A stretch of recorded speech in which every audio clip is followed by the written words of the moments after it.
Companions of the Heart. Part 2 winter had settled over Savannah. Snow dusted the streets, frost coated the oak trees, and the city seemed quieter, as if it had slowed down to match the contemplative rhythm of life. David Bryson returned from New York, not for business, but because of news that shook him to his core. Rose's mother had fallen seriously ill and was hospitalized. The news hit like a storm. Rose, normally composed and calm, appeared small and fragile, the weight of worry etched across her features. Her mother's hospitalization brought a helplessness that David could not ignore.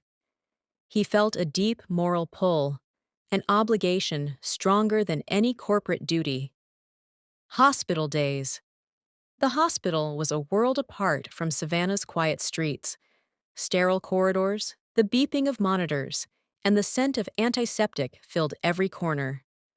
Rose's mother lay frail, her breathing shallow, and Rose stayed at her side, exhaustion hidden behind brave smiles. David stepped in to help. He transported Rose's mother to appointments, managed paperwork, and simply offered his presence in quiet moments. Each visit brought him and Rose closer. The formal distance of strangers dissolved into shared humanity. One rainy afternoon, as droplets streaked the hospital windows, Rose's hand brushed his while adjusting her mother's blanket. Their eyes met tired, grateful and unguarded. "I don't know what I'd do without you," she whispered, voice fragile. David's chest tightened. He did not yet love her, not in the way love strikes instantly, but he felt the weight of responsibility, the pull of duty, and the stirrings of something deeper. Zoe returns. Zoe arrived in Savannah soon after, drawn by worry and love for David. Seeing him close to Rose stirred admiration, frustration, and longing within her. "David, you don't have to carry all this alone," Zoe said one evening, handing him a warm cup of coffee as they watched the rain fall over the hospital garden.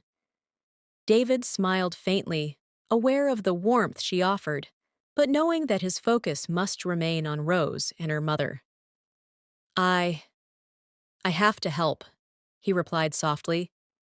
Zoe's eyes glistened with unspoken emotion. The tension between duty and desire, love and obligation, hung thickly in the air, heavier than the winter snow outside. The ultimatum days turned into weeks. Rose's mother, aware of David's care and attention, spoke quietly one evening. "David, you must marry her. She needs stability and protection, and you are the one she trusts." David's heart protested. He did not love Rose, not yet, but the moral weight of the request pressed on him like the relentless winter outside. Duty outweighed desire. He agreed. The forced marriage. The wedding was small, held under a gray, drizzly sky. Raindrops tapped softly against the chapel windows. Rose's eyes held a mixture of gratitude, sorrow, and unspoken longing. David stood beside her, performing the role demanded by circumstance.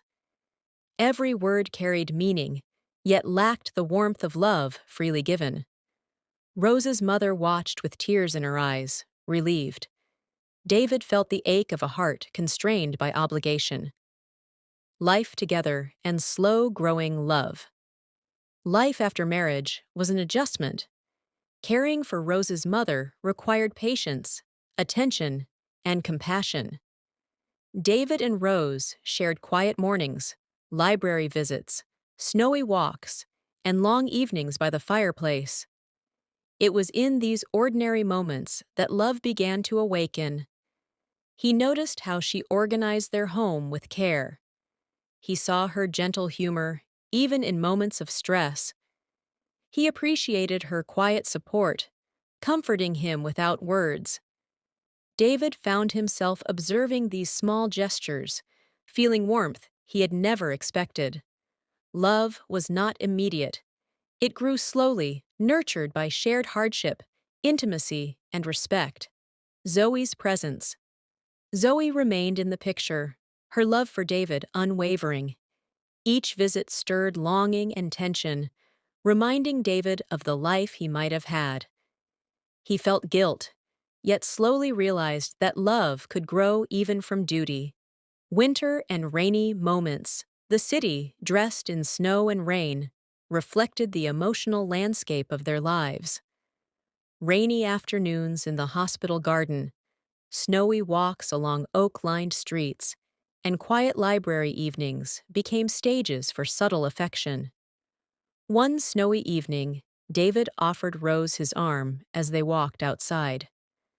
She accepted with a small smile, and for the first time, he felt a stirring in his chest that had nothing to do with duty, a spark of genuine warmth and admiration. Emotional growth and realization. David's love for Rose grew slowly, organically. Each smile, conversation, and shared moment deepened his feelings. Zoe's love remained a bittersweet shadow, a reminder of his past, but David's heart gradually tilted toward Rose.